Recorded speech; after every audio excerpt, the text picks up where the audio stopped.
हरे कृष्णा कृष्ण कृष्ण हरे हरे, हरे राम राम राम हरे हरे। सभी भक्तों का स्वागत है आज के भागवत कथा में। और बहुत सभी भक्तों का धन्यवाद जिन्होंने अपना समय निकाल के जुड़े हैं। तो हम प्रभुपाद के लीलामृत में देख रहे थे कि कैसे प्रभुपाद ने जो है संघर्ष करते हुए जो है दिल्ली में बहुत कोशिश किया। प्रभुपाद ने कैसे उनको गौड़ी मठ में वो सेवा कर रहे थे, वहां से भी उनको बाहर निकाल दिया गया। और उससे पहले झांसी में थे तो झांसी में कैसे असफलता प्राप्त हुई। लेकिन एक चीज हम देखते हैं कि कितनी ही असफलता प्रभुपाद ने देखी हो, पर प्रभुपाद जो है उनका मन जो है एक चीज में पूरी तरह से बना हुआ था। वो था उनके गुरु की सेवा में, उनके गुरु के दिए हुए जो शब्द हैं, उनके जो शिक्षण हैं। और उन्होंने मन में ठान लिया था मैं कितना ही असफल हो जाऊं लेकिन मैं प्रचार कार्य नहीं छोड़ूंगा। और जो मेरे गुरु महाराज की इच्छा है कि मैं ज्यादा से ज्यादा प्रचार करूं वो मैं अवश्य करूं। और फिर दिल्ली से भी जो है वो वहां से निकल के वृंदावन आ गए। और वृंदावन के बारे में हमने कितना सुना है, कैसे हमारे जो सबसे महत्वपूर्ण आचार्य गण हैं वो सब वृंदावन में रहे हैं। और बोलते हैं ये जो वृंदावन है भौतिक जगत का, वो आध्यात्मिक जगत के वृंदावन के समान है। और वृंदावन में रहना और वृंदावन में शरीर त्यागना, विशेष रूप से हमने चर्चा किया था कि वो निश्चित रूप से आपको भगवत धाम लेके जाएगा। आगे बताते हैं यहाँ तक कि कोई जानवर अगर शरीर त्यागता है वृंदावन में तो वो भी भगवत धाम चले जाता है। देखिए कितनी शक्ति है आध्यात्मिक जगत की। मतलब वृंदावन में हम लोग जो बंदरों को देखते हैं या उधर गाय बैल को देखते हैं, तो हाँ धामवासी है करके हम उनका ऐसे सम्मान करते हैं। पर ये स्टेटमेंट सुनने के बाद आपको समझ में आएगा कि उधर की एक चींटी, एक बंदर, एक गैया, जो भी है वो जो भी शरीर त्यागेगा वृंदावन धाम में वो सीधा भगवत धाम जाएगा। तो कई भक्तों को ये न लगे अरे हम लोग इतना 16 माला करके 4 नियम पालन करके अपनी मन और इंद्रियों के साथ इतना संघर्ष कर रहे हैं, जिससे जब वृंदावन में पैदा हो गए होते और वृंदावन में ही रह के शरीर त्याग दें तो कितना आसान हो जाएगा, सीधा गोलोक वृंदावन चले जाएंगे।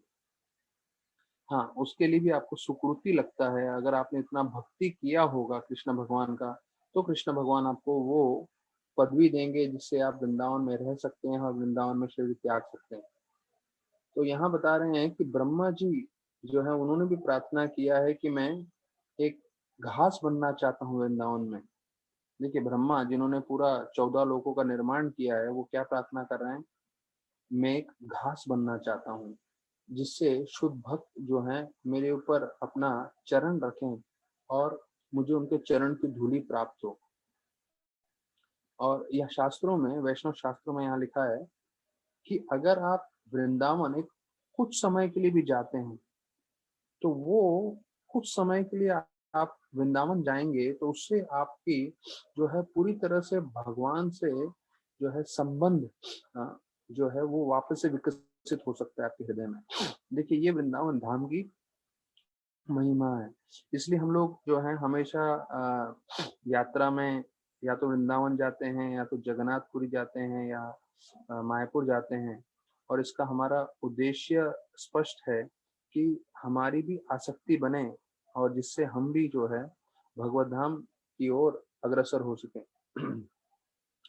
तो यहाँ पे वर्णन किया गया है कि सबसे उत्तम जगह भक्ति करने के लिए वृंदावन है, ऐसे बताया गया है। और कृष्ण भगवान भी काफी प्रेम करते हैं अपने भक्तों से। और यहाँ फिर प्रभुपाद बताया जाता है कैसे जो है दिल्ली से निकलकर वृंदावन की ओर आ रहे हैं। तो यहाँ वर्णन है कि कितना अच्छा हुआ जो प्रभुपाद ने दिल्ली छोड़ दिया। बोलते दिल्ली मतलब इतना उधर का गाड़ी, ट्रैफिक, पॉल्यूशन और पूरा वो जो दिल्ली का वातावरण है वो सिर्फ जो है पैसे कमाने के लिए और ऐसे इंद्रभोग के कार्यों में लगा हुआ है। तो ये लिखते हैं कि यहाँ पे वृंदावन में आने से प्रभुपाद के लिए एक बहुत ही आराम और संतुष्टि की बात थी। और बोलते हैं इतने महीने उन्होंने दिल्ली में प्रचार किए और उसके बाद बताया जाता है वो यहाँ पर आ गए और यहाँ से वो अभी आगे आध्यात्म का प्रगति कर रहे हैं और कार्य कर रहे हैं। तो अभी वो 60 साल के हो गए हैं। तो दिल्ली में उन्होंने इतना बैक टू गॉडेड मैगजीन्स बनाया, बेचा। अभी भी उनका मन में वृंदावन में आके रहना नहीं था, यहाँ से रहते हुए दिल्ली जो है आना जाना करना था और अपना बैक टू गॉडेड और प्रचार कार्य करते रहना था। तो 60 साल के हो गए हैं प्रभुपाद और वो वृंदावन में रिटायर होने के लिए नहीं आए थे। उनकी इच्छा थी कि ये जो मैगजीन है बैक टू गॉडेड, उनको मैं सबसे प्रमुख मैगजीन बनाऊं पूरे देश भर में, विदेश भर में, और लोगों को भक्ति के बारे में बताऊं। तो उन्होंने जो है प्रचार नहीं रोका था। हाँ, तो ये हमें समझना चाहिए कि उन्होंने प्रचार रोका नहीं था, वो सिर्फ वृंदावन में आए थे जिससे वो जो है दिल्ली से जो है वृंदावन से पास में ही है, तो वो जा सके, आ सके और वहां से वो बैठ के अपना जो है वहां से वो कार्य कर सके। तो वंशी गोपाल जी का मंदिर था, पहले बताया जाता है वहां पे गए प्रभुपाद, और उनका वंशी गोपाल के छत पे एक कमरा दिया गया उनको। और बोलते हैं वो एक ही कमरा था और बाकी पूरा बरंदा था। ये 1965 की बात चल रही है, 1965 भी नहीं, 1960 की बात चल रही है। और वहां पे बताते हैं कि इतना सुंदर वातावरण था। सिर्फ एक बताया जाता है कुछ फीट की दूरी पे बताया जाता है यमुना बह रही थी। और 1960 के आप सोच सकते हैं, आज से 70 साल या नहीं 60 साल पहले कितना सुंदर रहा होगा वृंदावन। और बताया जाता है कि वहाँ पे एक ही कमरा था जहाँ पे प्रभुपाद रुके। तो प्रभुपाद उनके जो जो केयर टेकर थे वहाँ के, वे उनको अच्छे से जानते थे। हाँ, तो महंत गोपाल करके उनका नाम था। तो प्रभुपाद उनके साथ बोले कि मेरे को एक कमरा चाहिए, और उन्होंने जो है रेंटल एग्रीमेंट का गवर्नमेंट का स्टैम्प पेपर निकाला और सिर्फ खाली पेपर दिया। और देखिए मतलब ये सब डिटेल, मतलब प्रभुपाद लीलामृत पढ़ रहे हैं तो हमें मालूम चल रहा है कि प्रभुपाद ने कैसे सब कार्य किए थे। तो ये जो थे उधर के बाबा जी थे, मतलब जो सिर्फ वो मंदिर देखते थे, लेकिन फिर भी उनको लगा एग्रीमेंट होना चाहिए। तो उन्होंने गवर्नमेंट का स्टैम्प पेपर निकाला और उसपे प्रभुपाद ने खुद ने जो है छोटा पैराग्राफ लिख लिया, जिसका ये कहना था कि मैं भक्तिदान सर ठाकुर का शिष्य हूँ और मैं ये कमरा भाड़े पे ले रहा हूँ 5 रुपया हर महीने को। हाँ 5 रुपया एक महीने का भाड़ा था। उस समय वो भी बहुत ज्यादा था, पर हम सोच सकते हैं 1960 जो है 60 साल पहले क्या भाड़ा था उधर का। अभी आप जाएंगे तो जो है 500 रुपए से कम एक दिन का भाड़े पे आपको कमरा नहीं मिलेगा। इतना जो है रेट बढ़ गया है। हाँ, कहीं पे आपको कम भी मिल सकता है, 300, 350, 250, लेकिन इतना तो रेट है ही है।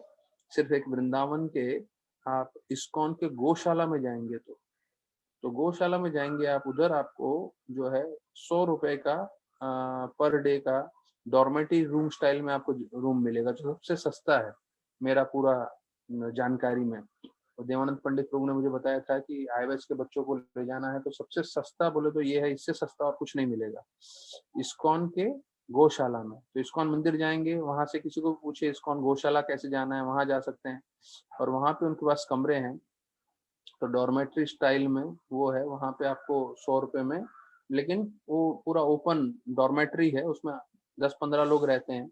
तो बहुत बढ़िया जगह है क्योंकि वो रमन रेती में है और गौशाला में है, तो वो भी ठीक है। तो मैं बता रहा हूँ 5 रुपए में पूरा महीने का। तो वंशी गोपाल जी मंदिर के बारे में बताते हैं, 350 साल पहले प्रहलाद दास महंत करके हैं, उन्होंने उनकी स्थापना की थी।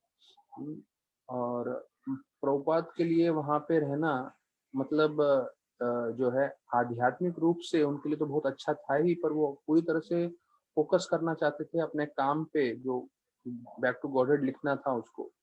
तो बोलते हैं वो छत पे जो है कई बार घूम के जपा करते रहते थे।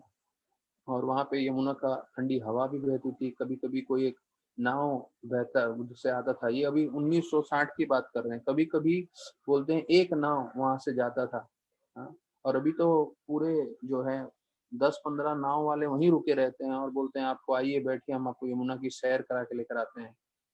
और बोलते हैं कि वृंदावन का एक खासियत है, आपको दूर दराज में जो है हमेशा कोई जप करते हुए, कीर्तन करते हुए हमेशा ध्वनि सुनाई देगा।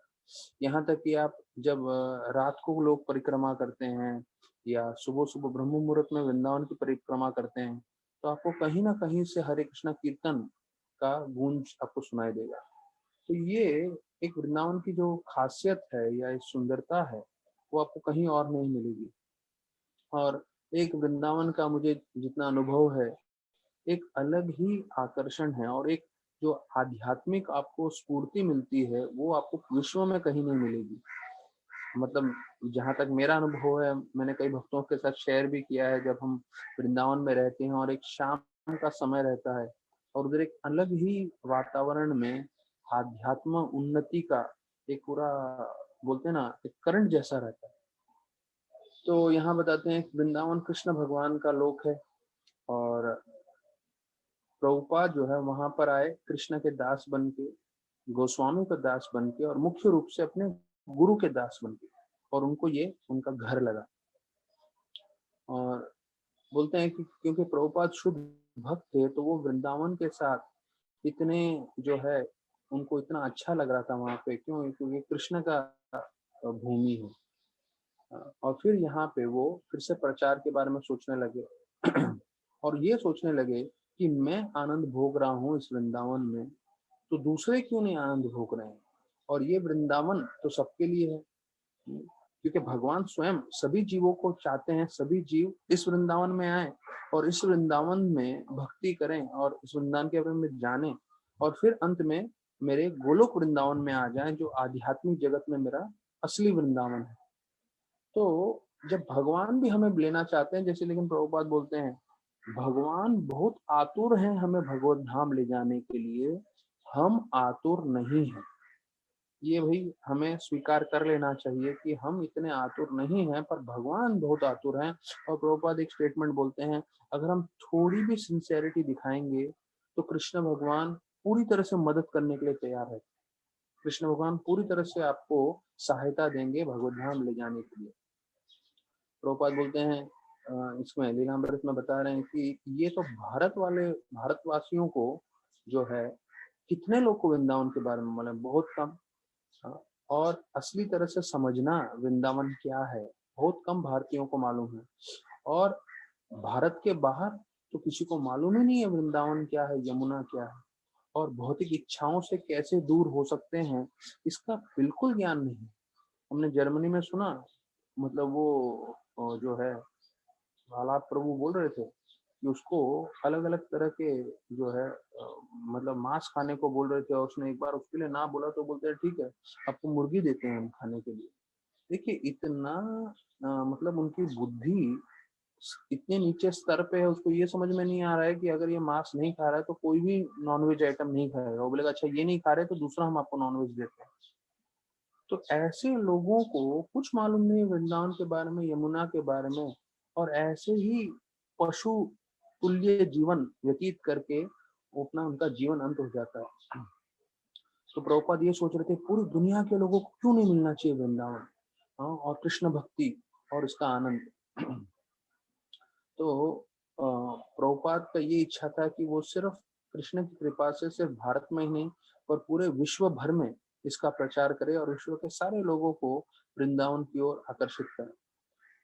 बोलते हैं जब उन्होंने कमरा ले लिया तो कई घंटे पहले सूर्योदय से, मतलब आप समझ लीजिए फिर आधी रात के समय ऐसा जो है प्रभुपाद फिर उठ जाते थे और प्रभुपाद जो है लिखना चालू करते।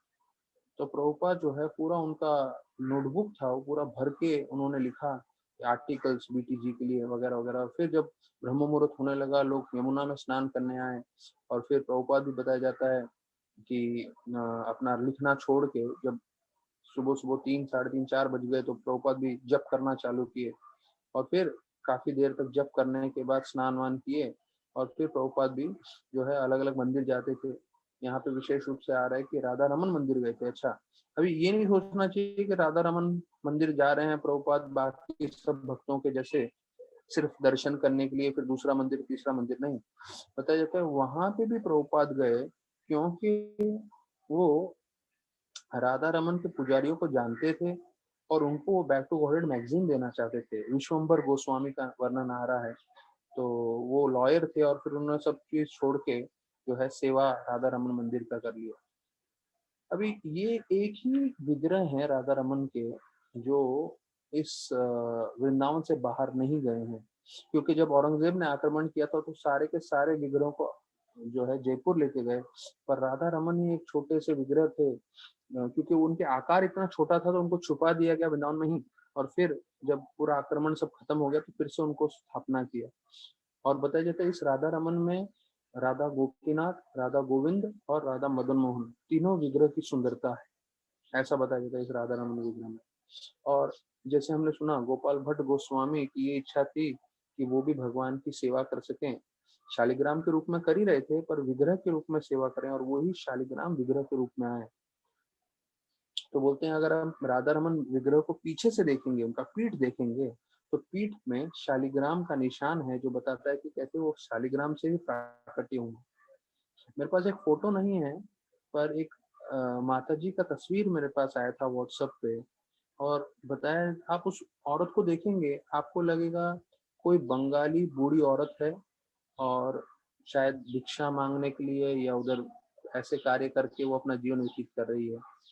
उसके नीचे कैप्शन लिखा था कि ये है जयपुर की प्रिंसेस है, ये लड़की, और ये अपने काफी जो है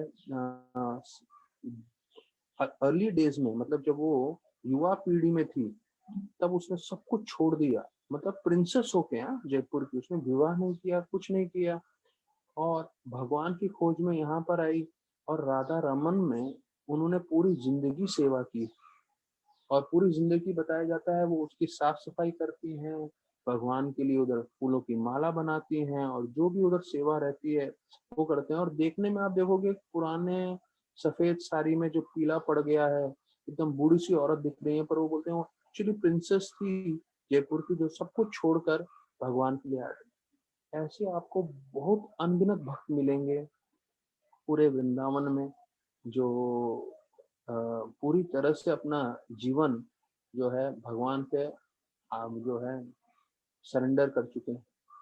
मेरे एक बार वृंदावन में सेवा के लिए गया था, तो मेरे को एक दूसरे भक्त बता रहे थे, उन्होंने एक ऐसे ही एक जैसे हमारे सीढ़ियां होती हैं बिल्डिंग्स में, जैसे फर्स्ट फ्लोर है या ग्राउंड फ्लोर है, तो उससे जब हम ऊपर जाते हैं तो सीढ़ियों के नीचे थोड़ी जगह बनी रहती है, तो ऐसी जगह पे एक व्यक्ति बैठा रहता है। मेरे को एक भक्त बता रहे थे और बोलते हैं आप कभी भी आइए, कभी भी आइए, आप सुबह दोपहर शाम रात, आपको ये सोता हुआ नहीं मिलेगा कि आपको हमेशा जपा करता हुआ मिलेगा। हो सकता है रात को कुछ घंटों के लिए सोता हो, पर ये हमेशा यहाँ पे बैठ के जपा ही करता हुआ मिलेगा। मतलब उसके पास खुद का मकान नहीं है, सीढ़ियों के बीच वाला जगह में वो बैठ के पूरा समय जप कर रहा है। तो मैं जस्ट आपको बताना चाहता हूँ कि हो सकता है हम देखने से कुछ समझ में नहीं है हम लोगों को, जैसे वो औरत की बात बता रहा हूँ जो इतनी बूढ़ी सी बंगाली माता जी दिख रही थी, वो प्रिंसेस है, उसने सब कुछ त्याग दिया।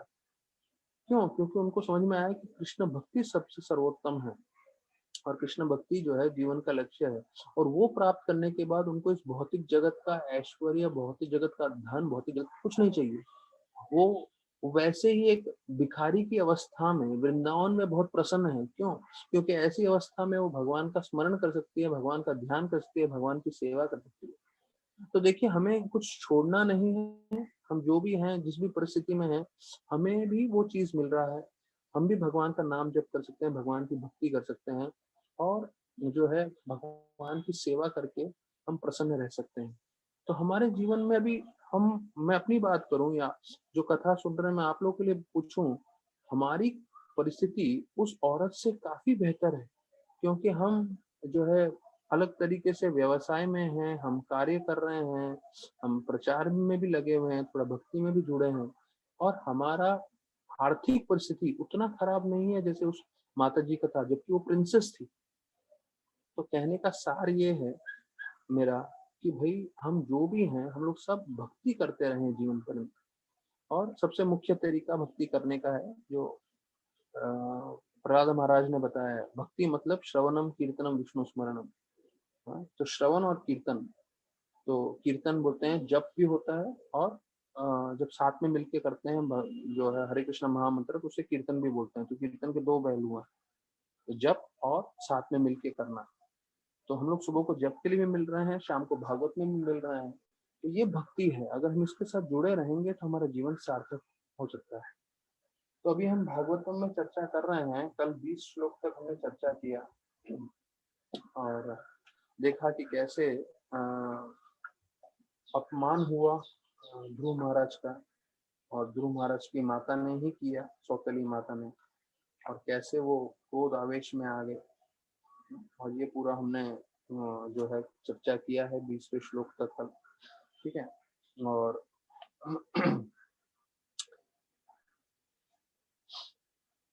कल हमने देखा कि प्रभुपाद अपने 20वें श्लोक के तात्पर्य में बता रहे थे, अगर हमें कामयाब होना है तो दो चीज की आवश्यकता है। एक, हमें तपस्या करना चाहिए, मतलब कड़ी मेहनत करनी चाहिए। दूसरा, हमें भगवान की कृपा चाहिए। अगर ये दोनों हमारे पास होंगे तो हम अवश्य कामयाब होंगे। और मैं इसके लिए बता रहा था कि बहुत सारे लोग भौतिक जगत में बहुत मेहनत करते हैं, पर निश्चित नहीं है कि सबके सब लोग कामयाब हो जाते हैं। क्यों? अगर उनके कर्मों में नहीं है तो नहीं मिलेगा। लेकिन अगर हम भक्ति के साथ कड़ी मेहनत करें तो भगवान कृपा देते हुए, अगर हमारे कर्मों में नहीं है तब भी हमें वो चीज दे सकते हैं। और 19वें श्लोक में हमने देखा था कि जो सुरुचि माता ने उनपे चिल्लाया तो वो एक तरह से वर बन गया, क्योंकि ध्रुव महाराज उसके कारण प्रेरित होते हुए वो भगवान के भक्त बने। तो वो तो हम पूरी अध्याय कथा में सुनेंगे, लेकिन जैसे मैंने बताया कि यहाँ प्रभुपाद बता रहे हैं कि जो भी कुछ होता है भक्त के जीवन में, वो कृष्ण भगवान प्रबंध करते हैं।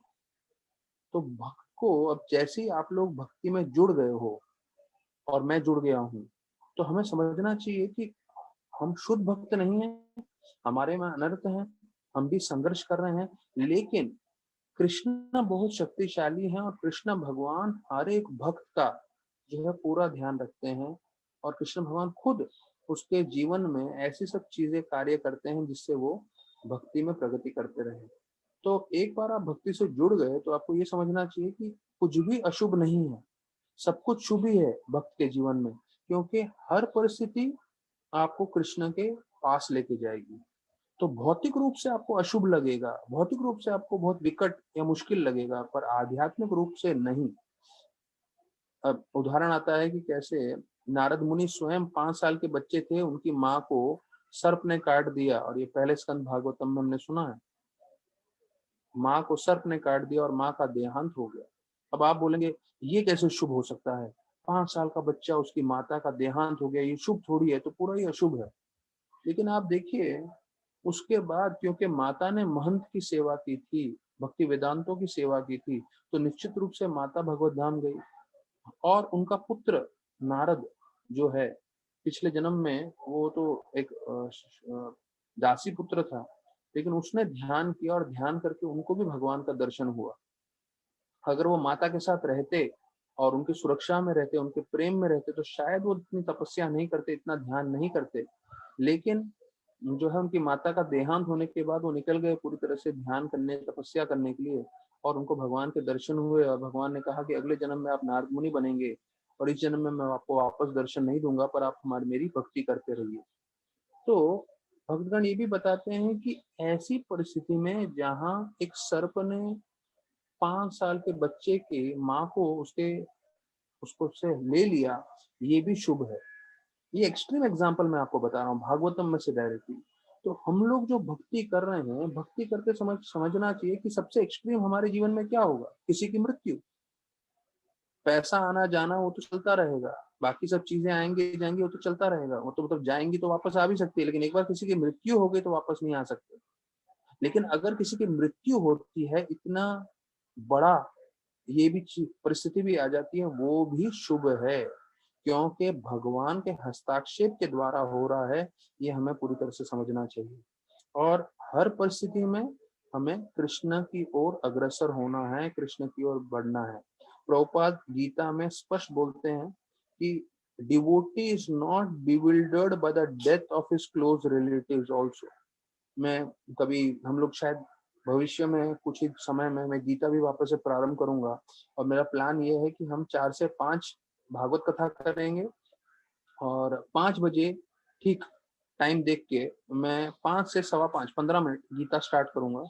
तो कुछ ही दिनों में मेरा प्लान चल रहा है, जैसे मेरा थोड़ा स्टडी वापस से अच्छे से हो जाएगा तो मैं गीता भी स्टार्ट कर दूंगा। तो 15-15 मिनट में प्रभुपाद ने तात्पर्य में क्या बताया है मैं भी बताऊंगा, क्योंकि लगता है हमने एक बार पढ़ा हुआ है, लेकिन जितनी बार हम पढ़ेंगे उतना ये कृष्ण की वाणी है। तो कृष्ण की वाणी जो है, कृष्ण भगवान अनलिमिटेड हम बोलते हैं भगवान को, तो वैसे ही उनके शिक्षण भी अनलिमिटेड है।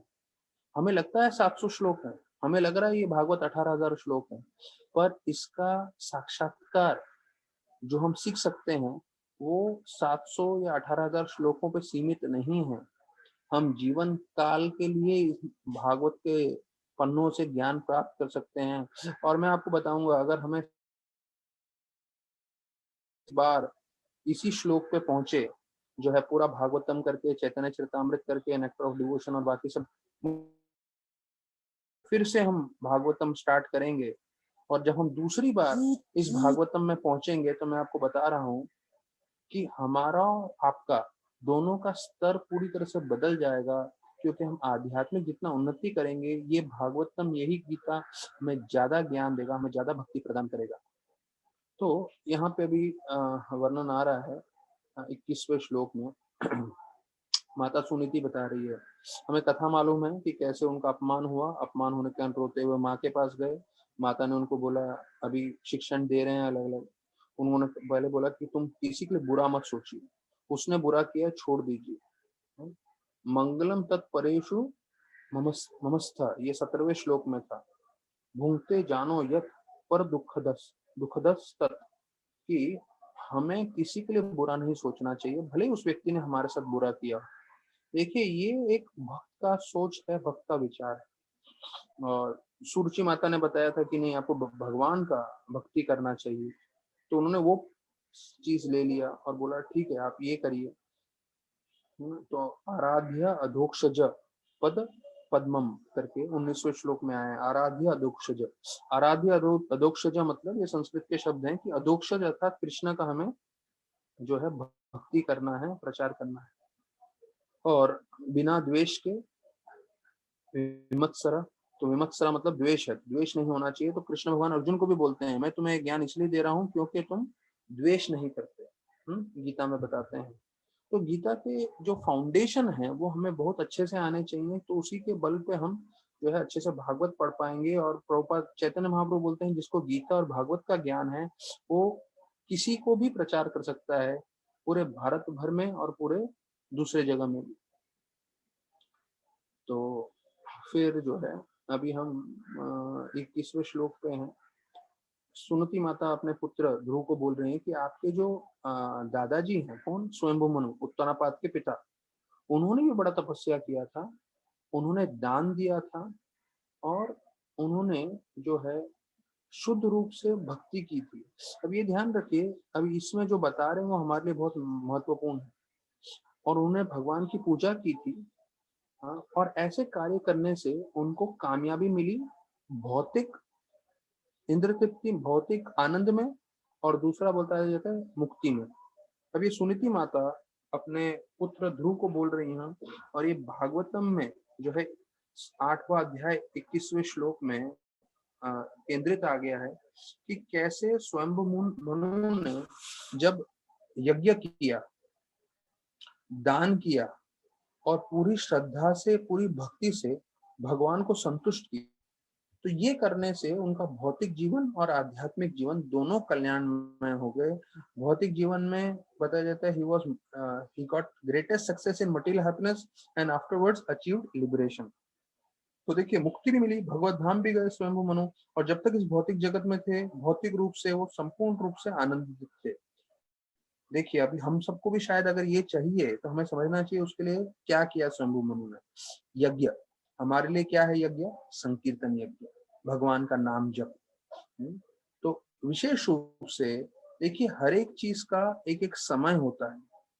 अब बताया जाए तो अगर कोई महत्वपूर्ण चीज है तो उसके लिए आप प्रमुख समय पे करेंगे तो उसका फल ज्यादा मिलता है। तो वैसे ही जो भगवान का नाम जप है, अगर सुबह के समय ब्रह्म मुहूर्त में करें तो उसमें सबसे ज्यादा आपको लाभ मिलता है। पर अभी कलयुग ऐसे बढ़ते जा रहा है, लोगों का दिनचर्या, दो लोगों का काम इतना बढ़ते जा रहा है, इतना प्रेशर है, और कलयुग का शरीर भी ऐसा है, पूरा थक जाता है, तबीयत खराब हो जाती है कई बार।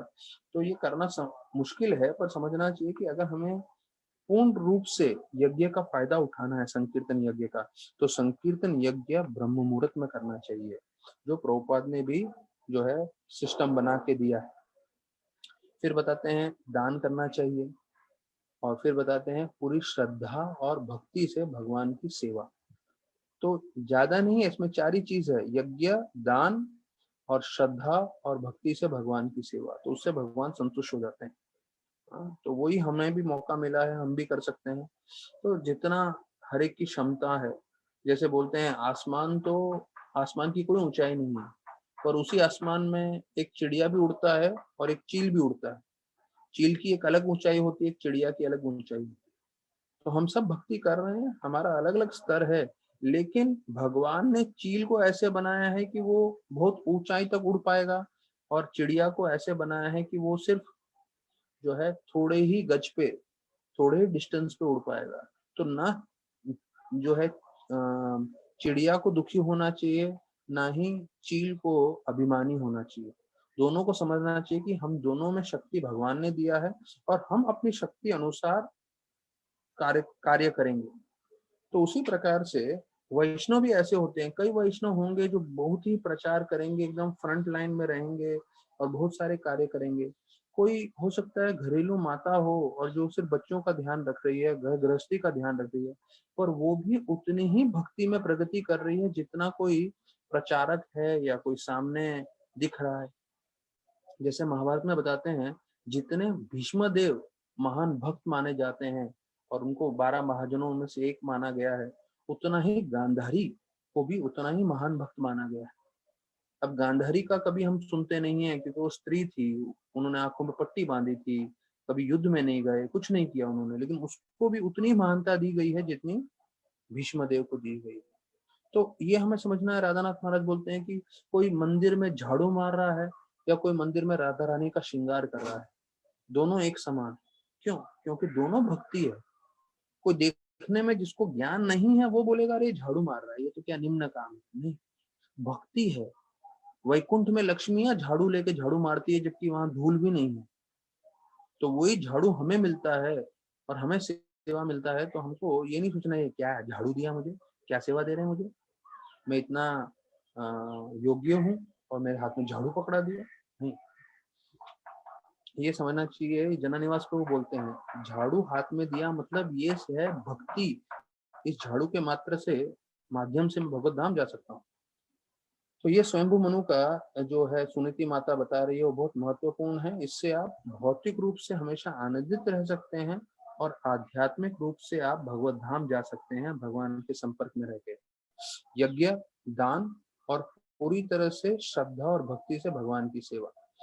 प्रभुपाद बोलते हैं तात्पर्य में, व्यक्ति की कामयाबी कैसे कामयाब है कैसे मालूम चलता है? जो भौतिक रूप से बहुत ही खुश रहे, is measured by one's material happiness. मतलब भौतिक रूप से बहुत आनंद में है तो बोलेगा ये जो है असली में खुश है। And liberation in the next life, और अगले जीवन में जो है उसको मुक्ति प्राप्त हो। तो ये 2 चीजें जो है वो उसको कामयाब बोलती हैं।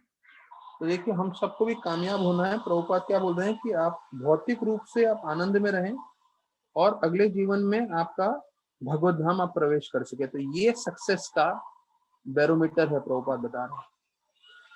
और फिर प्रभुपाद दूसरा लाइन में सीधा बोलते हैं, ये कामयाबी तभी मिलेगी जब भगवान की कृपा होगी। तो ये मत सोचिए कि भाई हम लोग अपनी मेहनत से ये दोनों प्राप्त कर सकते हैं, नहीं। प्रभुपाद मतलब जैसे बोलते हैं ना, कोई बॉलिंग करता है तो क्लीन बोल्ड कर दिया, तो हमें लगेगा पहला लाइन सुन के हाँ सक्सेस क्या है, मटेरियली हम हैप्पी होंगे और स्पिरिचुअली भगवत धाम जाएंगे इस जीवन के अंत में। हाँ क्या मस्त है, यही फिलॉसफी है। प्रभुपाद बोलते हैं ये फिलॉसफी है, ये कामयाबी है, सक्सेस है, लेकिन ये तभी संभव होगा जब आपको कृष्ण भगवान की कृपा मिलेगी। अब इस श्लोक में एक मतया शब्द आया हुआ है। एक मतया मीन्स हमारा मन पूरी तरह से एकाग्र करना चाहिए भगवान पे विदाउट डेविएशन, बिना विचलित हुए जो है हमें अपना मन जो है भगवान पे पूरी तरह से ध्यान करते रखना चाहिए। तो ये बार बार आने वाला है, जैसे गीता में भी लिखा है कि what is the conclusion of Gita, तो बोलते हैं full concentration on Krishna. Full concentration मतलब आपका मन यहाँ वहां बिल्कुल विचलित नहीं होना चाहिए। और बहुत सारे श्लोकों में भी आने वाला है, तो यहाँ पे अनन्य भाग करके बताया है गीता में। तो अनन्य भाग मतलब आपका किसी अन्य चीज पे मन न जाए और सिर्फ भगवान पे मन लगा रहे। और एक मत्या शब्द का इसमें वापस से प्रयोग आया है दूसरे लाइन में, यम एक मत्या पुरुष पुरु दक्षिणेर मखे। तो एक मत्या मतलब पूरी तरह से आपका मन जो है भगवान में एकाग्र हो जाए। तो एक मत्या का Prabhupada word to word meaning बता रहे हैं, विथ अनफ्लिंचिंग डिवोशन, कि मतलब भक्ति करिए लेकिन वो भक्ति में जरा भी विकार न हो, शुद्ध भक्ति हो। तो प्रभुपाद एंड कर रहे हैं ये परपट बोलते हुए कि अगर किसी को भौतिक आनंद चाहिए, if he wants material happiness, he can worship supreme Lord without deviation. मतलब आप शुद्ध रूप से भक्ति करेंगे तो आपको भौतिक आनंद भी प्राप्त होगा। और कोई व्यक्ति मुक्ति चाहता है तो वो भी आपको प्राप्त होगा। तो ये जो है बार बार चीज आ रहा है, ये हमने दूसरे स्कंद भागवतम में भी सुना है, अकाम सर्व कामो वा। और प्रभुपाद फिर तात्पर्य में बता रहे हैं, और शायद मुझे लग रहा है ये सेकंड कैंटो में हमने अकाम सर्व कामो वा सुना था श्लोक, और उसके बाद कई बार प्रभुपाद ने रिपीट किया है। ये चीज भक्तों के मन में बैठाने के लिए, कि भक्तों के मन में कोई भी इच्छा है, भौतिक या आध्यात्मिक, तो आध्यात्मिक इच्छा रहेगी तो भक्त क्या है, ज्यादा विचलित नहीं होता है। अगर उसको ज्यादा सेवा करना है, ज्यादा जप करना है, भक्ति में प्रगति करनी है, प्रचार करना है, तो ठीक है, वो भक्त को मालूम है, ये प्रामाणिक है। लेकिन कई बार क्योंकि हम शुद्ध नहीं हुए हैं, तो हमारे मन में धन की कामना रहेगी, हमारे मन में कोई हमें सम्मान दे इसकी कामना रहेगी। हो सकता है हम बाकी भौतिक चीजों के प्रति आकर्षित रहें। कोई बात नहीं, ये आप आकर्षण बनाए रखें और साथ साथ भक्ति करें, कृष्ण भगवान संपूर्ण रूप से आपको संतुष्ट कर देंगे। ये बार बार प्रभुपाद ने गारंटी दिया है। कृष्ण की भक्ति इतनी शक्तिशाली है, आपके सारे इच्छाएं पूर्ति होंगी। अच्छा, अभी अगले श्लोक में 22वें श्लोक में अनन्य भावे करके शब्द आ रहा है तीसरे लाइन में, निज धर्म भाविते। अनन्य भावे मतलब वापस से वही शब्द आ गया, अनन्य। अनन्य मतलब कहीं और नहीं मन जाना चाहिए, सिर्फ भगवान पे लगना चाहिए। और यही चीज सुनीति अपने पुत्र ध्रुव को बता रही है कि अगर आप जन्म मृत्यु के चक्कर से बाहर निकलना चाहते हो तो आपको भगवान कृष्ण का आश्रय लेना चाहिए भक्ति से। तो अगर लोगों को लग रहा होगा हम क्या कर रहे हैं, अपना समय बर्बाद कर रहे हैं, सिर्फ बैठ के कथा करते रहते हैं, नहीं। यहाँ पे भागवत का वर्णन है जो गणेश जी ने लिखा है, व्यासदेव जी ने बोला है, और परीक्षित महाराज के सामने सुखदेव गोस्वामी ने बोला था। तो ये सब भगवान के अवतार हैं, या भगवान के बहुत प्रिय भक्त हैं। वो सब स्पष्ट बता रहे हैं कि जब हम भक्ति करते हैं कृष्ण की, भले श्रवण कर रहे हैं, जप कर रहे हैं, उससे हम मुक्त होने की तैयारी कर रहे हैं जन्म मृत्यु से। अगर कोई 5 साल मेडिकल लाइन में मेहनत कर रहा है तो वो डॉक्टर बनने के लिए मेहनत कर रहा है। कोई 4 साल इंजीनियरिंग लाइन में मेहनत कर रहा है तो वो अपना डिग्री प्राप्त करने के लिए मेहनत कर रहा है। तो वैसे ही भक्त मेहनत करते हैं श्रवण कीर्तन करके, जिससे वो जीवन के अंत में भगवत धाम जा सके। और ये अंत में आ रहा है, without deviating for movement engage always in his service. तो ये भक्त के लक्षण है। ये ट्रांसलेशन में से मैं बता रहा हूँ कि बिना एक पल भी उसका मन यहाँ वहां विचलित हुए, वो हमेशा भगवान की सेवा में लगता है। तो ये हमारे लिए हाईएस्ट बेंचमार्क है कि हम पूरा दिन, जैसे प्रभुपाद ने एक जगह बोला है कि पाठ तात्पर्य में हमने चर्चा भी किया है, सुबह 4 बजे से रात के 10 बजे तक। मतलब प्रभुपाद के तात्पर्य ऐसे हैं, मतलब वो चेस में खेलते ना, check and mate, check and mate, वो ऐसा कर देते हैं। अभी 4 से 10 बोला है मेरे सामने, तो मेरी तो बुद्धि फेल हो जाती है कुछ बोलने के लिए उसके आगे। मतलब पूरा का पूरा 18 घंटा बोला, पूरी तरह से कृष्ण भावनामृत रहना चाहिए। और फिर 10 बजे ऐसे थक के आप सो जाओगे। अगर आपने दिन में भी, क्योंकि 4 से 10 में ऐसा नहीं बोला है कि दोपहर को 1 घंटा 2 घंटा सो जाओ, नहीं कोई दिन में सोने का बात ही नहीं है। प्रभुपाद बोले सुबह 4 बजे से उठ के रात के 10 बजे तक आप सेवा में लगना चाहिए। तो 4 से 10 में आप सेवा करोगे, मैं बता रहा हूँ, ऐसे भक्त को पूरे जीवन भर कभी सोने का प्रॉब्लम नहीं होगा। मतलब जो बोलते हैं ना, नींद नहीं आती, नींद नहीं आती, अरे जैसे 10 बजे बिस्तर पे गिरेगा, खट करके सो जाएगा, और फिर सुबह अगले दिन 4 बजे उठ के फिर मेहनत करना। तो यहाँ पे मत कर सकता हूँ ऐसा। और हाँ, पहले कई साल किए हैं, पर कभी कभी इतना विग्रस नहीं हो पाता है। पर हमें समझना है कि ये हमारे लिए बेंच कि पूरी तरह से कृष्ण भावना में। अभी प्रभुपाद, इसका तात्पर्य बहुत महत्वपूर्ण है, सब ध्यान से देखिए। प्रभुपाद बता रहे हैं कि ये जो भक्ति के बारे में माता सुनीति बता रही हैं, ये एक स्टैंडर्ड तरीका है आत्म साक्षात्कार का। अगर आपको भक्ति में आगे प्रगति करना है, तो जो माता सुनीति बता रही हैं वो एक प्रामाणिक मार्ग है।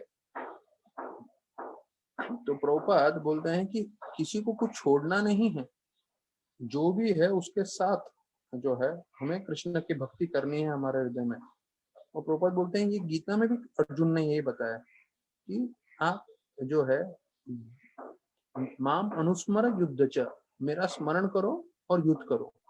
तो दोनों चीज बोला है। युद्ध करो क्योंकि क्षत्रिय थे, वो उनका धर्म था। तो जैसे हम लोग के लिए धर्म है परिवार का ध्यान रखना, पैसा कमाना है, सब जो चीजें वो धर्म है, लेकिन वो करते समय भगवान का चिंतन मत भूलो।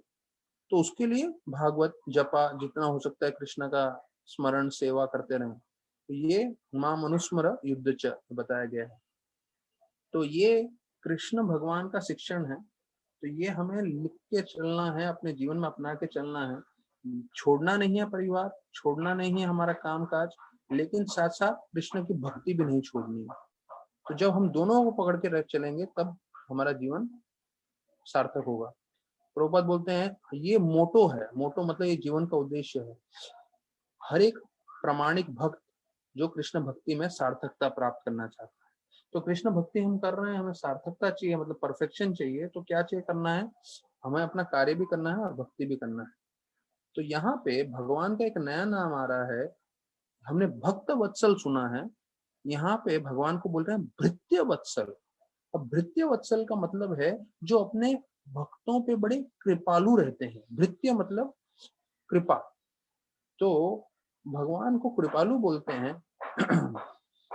और वो कृपा का क्या, क्यों भृत्य वत्सल करके बताया गया है, तो वो बहुत महत्वपूर्ण है हमारे लिए समझना। देखिए पहले लाइन में आ रहा है, तम एव वत्स आश्रय भृत्य वत्सलम। तो ये सुनीति माता ध्रुव को बोल रही हैं। वत्स मतलब मेरा बेटा, आश्रय आप किसका आश्रय लें, भृत्य वत्सलम, उस भगवान के जो अपने भक्तों पे बहुत ही कृपा दिखाते हैं। अब ये भृत्य वत्सलम के पीछे बहुत गहरा मतलब है। आप जो भी श्रवण कर रहे हैं ध्यान दीजिए इस लाइन पे जो मैं अभी बता रहा हूँ। यहाँ बता रहे हैं कि माता बोल रही है कि आप आए मेरे पास रोते हुए, क्योंकि आपकी सौतेली माता ने आपका अपमान किया, पर मैं आपका मदद नहीं कर सकती, मैं आपका कल्याण नहीं कर सकती। ये क्योंकि अगला जो लाइन है मैंने कोट किया हुआ है कई बार, और वो बहुत महत्वपूर्ण लाइन है, पर उससे पहले मैं आपको तैयार करना चाहता हूँ उस लाइन के लिए।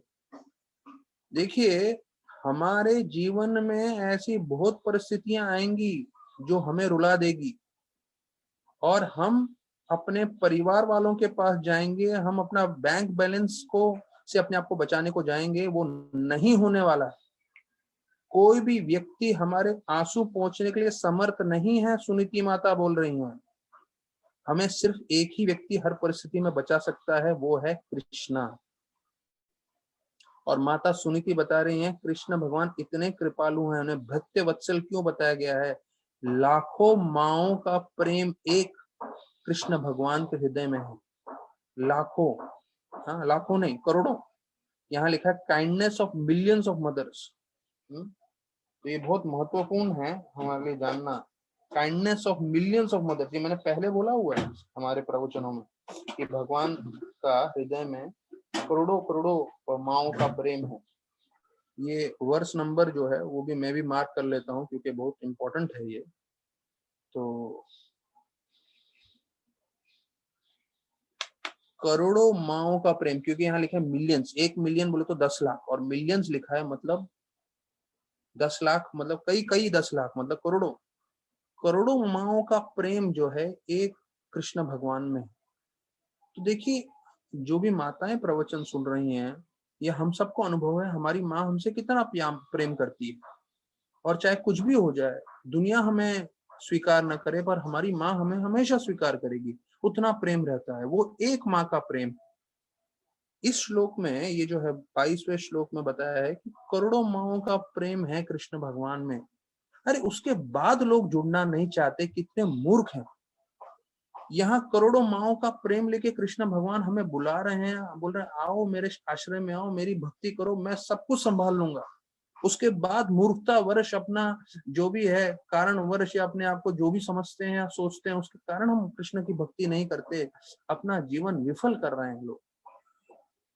तो ये बहुत महत्वपूर्ण पॉइंट है यहाँ का। जो भक्तगण नोट्स लिख रहे हैं, please take a note of this verse, 8th chapter 4th canto verse number 22.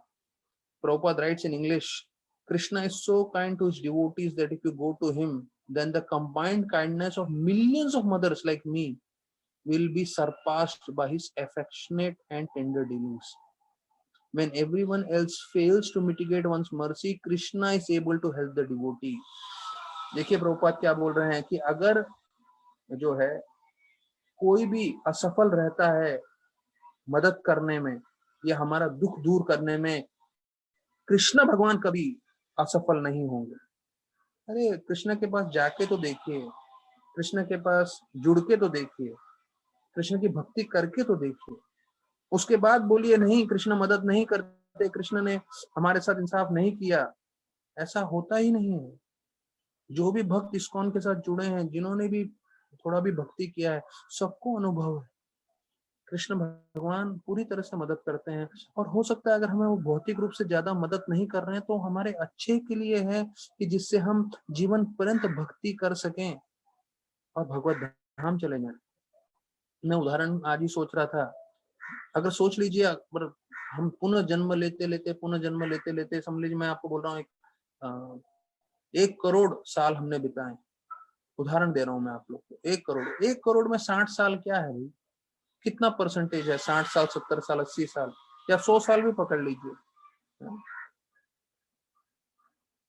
Point 0.00001% आएगा अगर 1 करोड़ में आपको 100 साल में बोलूं तो।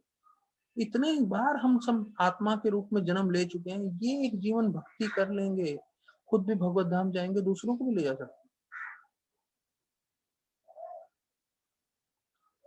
प्रभुपाद आगे बताते हैं कि भक्ति की इतनी शक्ति है, ये जो भक्ति मार्ग है, कि एक बच्चा भी 5 साल का वो भी भक्ति कर सकता है, या उससे कम की उम्र का बच्चा भी कर सकता है। फिर प्रभुपाद बोलते हैं कोई भी उम्र का बच्चा, कोई भी उम्र का व्यक्ति कर सकता है, उससे शुद्धिकरण हो सकता है। तो देखिए जो भक्ति से हम जुड़ रहे हैं, भक्ति कितना शक्तिशाली है। कोई बच्चा माँ के गर्भ में है, वहां सुन सकता है, छोटा बच्चा है वो सुन सकता है, 1 साल 2 साल 5 साल, फिर जो है पूरा जीवन पर्यंत कर सकता है भक्ति। ये है भक्ति की शक्ति। बस हमें जुड़ना है और लोगों को जोड़ना है। प्रभुपाद अंत कर रहे हैं 22वां श्लोक कि कोई भी जीव भगवान को अपने हृदय में रखता है तो वो अपने आप उसके जीवन में सब कुछ आसान हो जाता है और कामयाब हो जाता है। Everything becomes easy and successful. तो श्रोतागण जितने भी आप श्रवण कर रहे हैं, आप लोग ध्यान से सुनिए। अगर आप अपने जीवन में सब कुछ आसान और कामयाब करना चाहते हो तो मार्ग ये है, कृष्ण की भक्ति से जुड़िए। अब प्रश्न ये है कि हम करना चाहते हैं कि नहीं। अगर हम अपने जीवन में सब कुछ आसानी से करना चाहते हैं, ये मेरे शब्द नहीं है, 22वां श्लोक का लास्ट लाइन है, प्रभुपाद बोल रहे हैं, as soon as one places supreme personality of Godhead within one's heart, everything becomes easy and successful. मतलब कॉम्बिनेशन प्रभुपाद के वर्ड्स का तो कमाल है। हम सब चाहते हैं कि भाई सब चीज हमारा आसानी से हो जीवन में, तो वो यहाँ पे प्रभुपाद आशीर्वाद दे रहे हैं कि भक्ति करिए, सब कुछ आसान हो जाएगा। और आसान मतलब हमको लगेगा सिर्फ आसान हो रहा है पर जीवन में कुछ हो नहीं रहा है, नहीं, आसानी के साथ आपको पूरी तरह से कामयाबी भी प्राप्त हो। देखिए कितना महत्वपूर्ण श्लोक बताया है। ये 22वां श्लोक प्लीज मार्क कर लीजिए सब लोग, बहुत जरूरी है। फिर अभी मैं सोचता हूँ कि अभी जो है आज के लिए इतना काफी है, क्योंकि ये जो 22वां श्लोक था इसके बारे में मैंने बहुत चर्चा किया है। और चलिए एक बार इस श्लोक को हम चर्चा कर लेते हैं, बोल देते हैं इस श्लोक को। तम एव वत्साश्रय भृत्य वत्सलम मोक्षवीर मृग्य पदाब्ज पद्धतम अनन्य भावे निज धर्म भाविते मनस्य अवस्थाप्य भजस्व पुरुषम। तो ये बहुत इंपॉर्टेंट श्लोक में है। भृत्य वत्सलम बताया गया है, जो भगवान बहुत कृपालु है अपने भक्तों पे, भक्तों को बचाते हैं। भक्त वत्सल हैं वो तो मालूम है, यहाँ भृत्य वत्सलम करके वर्णन किया गया है। और जैसे बता रहे हैं कि लाखों करोड़ों माओं का प्रेम भगवान के हृदय में है हमारे लिए, और हमें चाहिए हम सिर्फ जुड़ जाएं इससे और अपना जीवन सार्थक करें। तो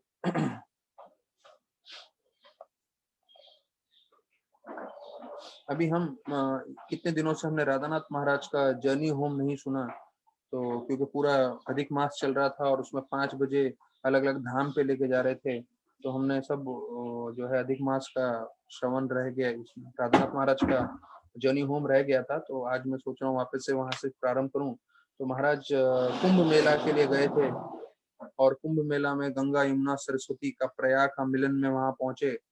और महाराज जो, क्योंकि क्या है, उन्होंने महाराज जो है, मैं आपको महाराज के बारे में बताता हूँ।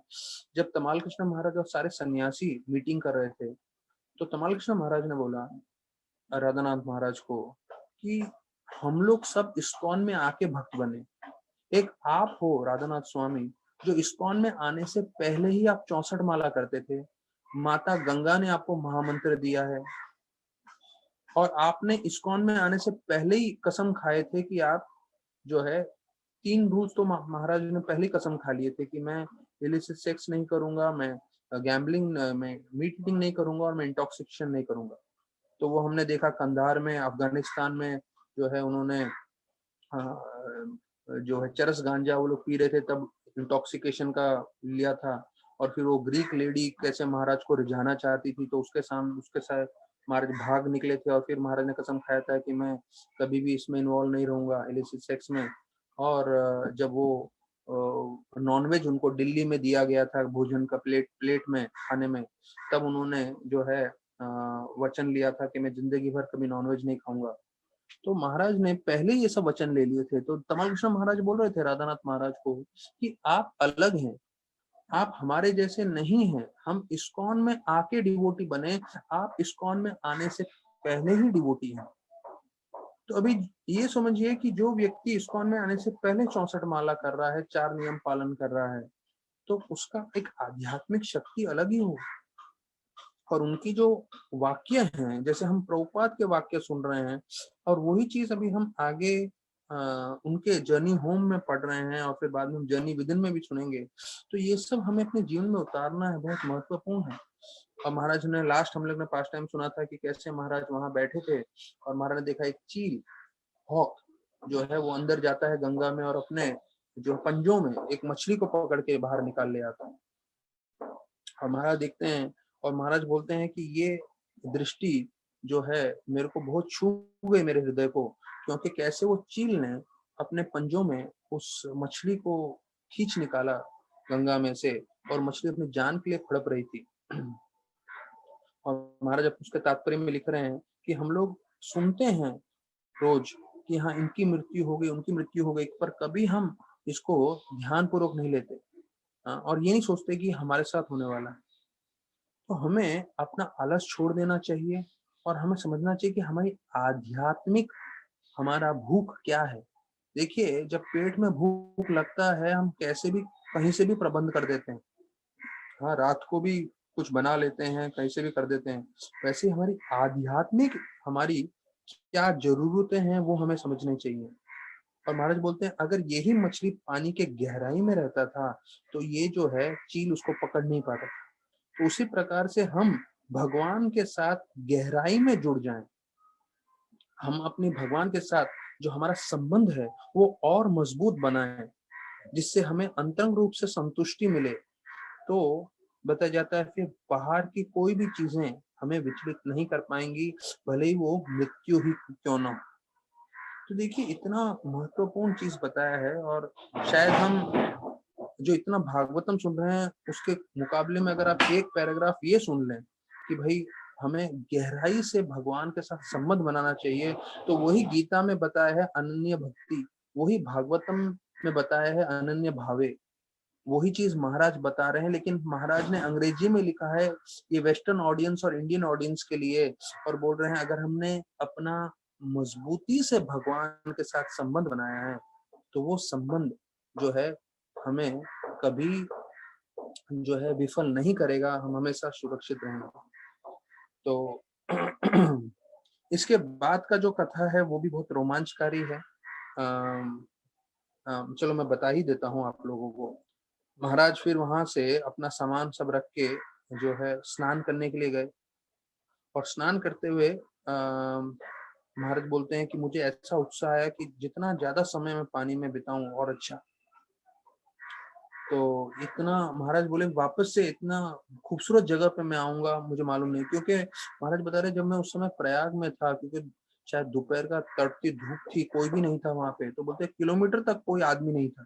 तो वहीं पे उन्होंने अपना मिट्टी के ऊपर अपना पासपोर्ट और जो भी सामान था वो रख दिया, और महाराज स्नान करने चले गए।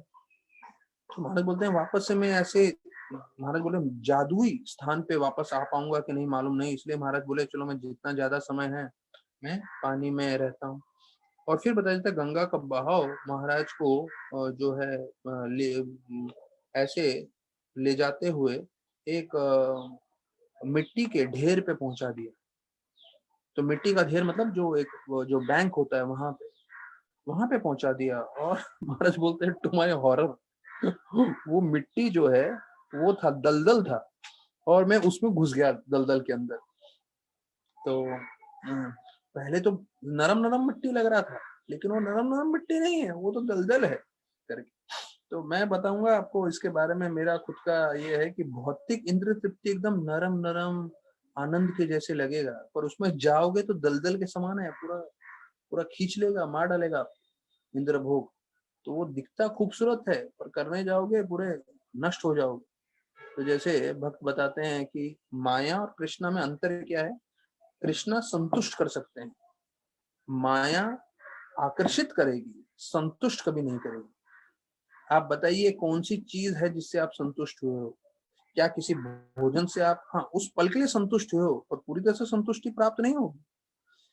हाँ, आप इंद्र भोग करके संतुष्ट हुए हो नहीं, क्योंकि माया का एक ही काम है, हमें आकर्षित करना। संतुष्ट नहीं कर सकती, माया के पास क्षमता नहीं है संतुष्ट करने की, लेकिन कृष्ण भगवान हमें आकर्षित भी करते हैं और संतुष्ट भी करते हैं। तो हमें मेहनत करना पड़ेगा कृष्ण भगवान से आकर्षण बनाने के लिए।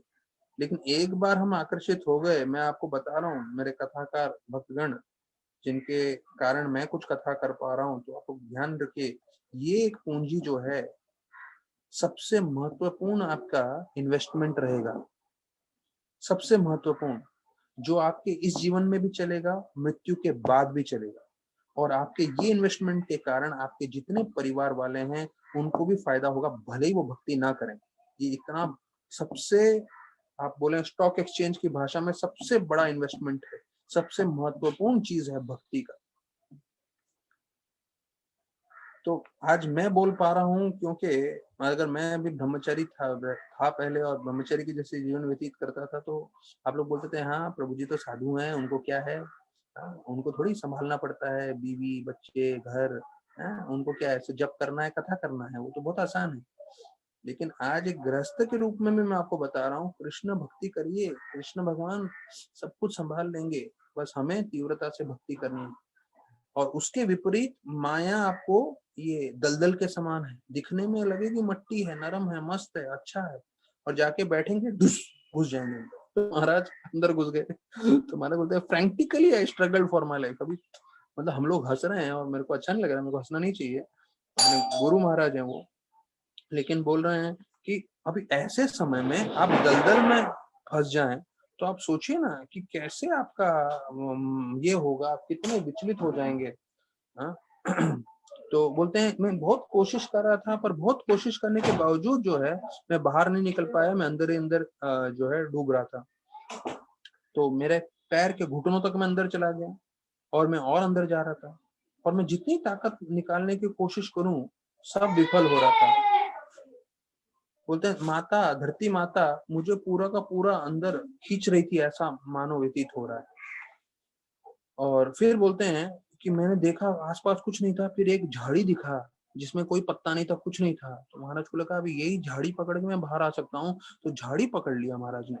हाँ, लेकिन वो झाड़ी में बताया बहुत सारे कांटे थे, और जैसे ही मैंने उसको जोर से पकड़ा तो मेरा हाथ पूरा छिल गया और खून खून निकलने लगे। और उसके द्वारा मैं उसको झाड़ी को पकड़ के अपना पैर जो है निकालने की कोशिश कर रहा था दलदल से, और पूरा धूप में जो है मैं अपने जीवन को बचाने के लिए ऐसे संघर्ष कर रहा था। और उसी वक्त वो जो कांटे हैं मेरे हाथ पूरे काट रहे थे, खून निकल रहा था, और मैं कर भी क्या सकता था, या तो मैं मिट्टी में धंस के मर जाऊं, या तो ये कांटे वाले पेड़ को पकड़ के रखूं। और मैं कैसे करके उसको खींच रहा था अपने आप को निकालने के लिए, मृत्यु से बचने के लिए। और बताया था मैं पसीना पसीना हो गया था, और एक पैर मुश्किल से निकला, और उसी वक्त जो है ये पूरा का पूरा जो पेड़ है वो जड़ से ही उखड़ के बाहर हाथ में आ गया। महाराज बोलते हैं मैं एकदम धीमी आवाज में चिल्लाया, क्योंकि महाराज को लग रहा था यही पेड़ तो है जो मुझे बचा सकता है, लेकिन वही पेड़ जड़ से निकल गया। और मैं पूरी तरह से जो है थक गया था, और इतना मेरा, क्योंकि मैं इसमें दलदल में फंसा हुआ था और फंसते जा रहा था। फिर मैंने एक गहरा सांस लिया और थोड़ा आराम किया ऐसी परिस्थिति में भी। और तब मैंने देखा कि मैं जो है जितना ज्यादा आतुर हो रहा हूँ, तो ये जो दलदल है मुझे ज्यादा तेज गति से खींच रहा है।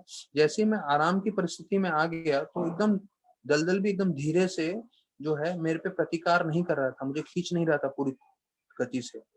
तो फिर मुझे लगा कि अगर मैं सिर्फ तैर जाऊं इस पे तो शायद मैं निकल पाऊं। और महाराज जो है ऐसे उसके ऊपर लेट गए, और लेटते हुए महाराज बोलते हैं एक स्नेल, जो एक छोटा सा कीड़ा होता है, वो कैसे एक एक धीरे धीरे चलता है, तो वैसे इंच बाय इंच करके स्लो मोशन में महाराज बोलते हैं मैंने अपने पैर निकाले उस दलदल में से, और मैं निकला और नदी में पहुंचा।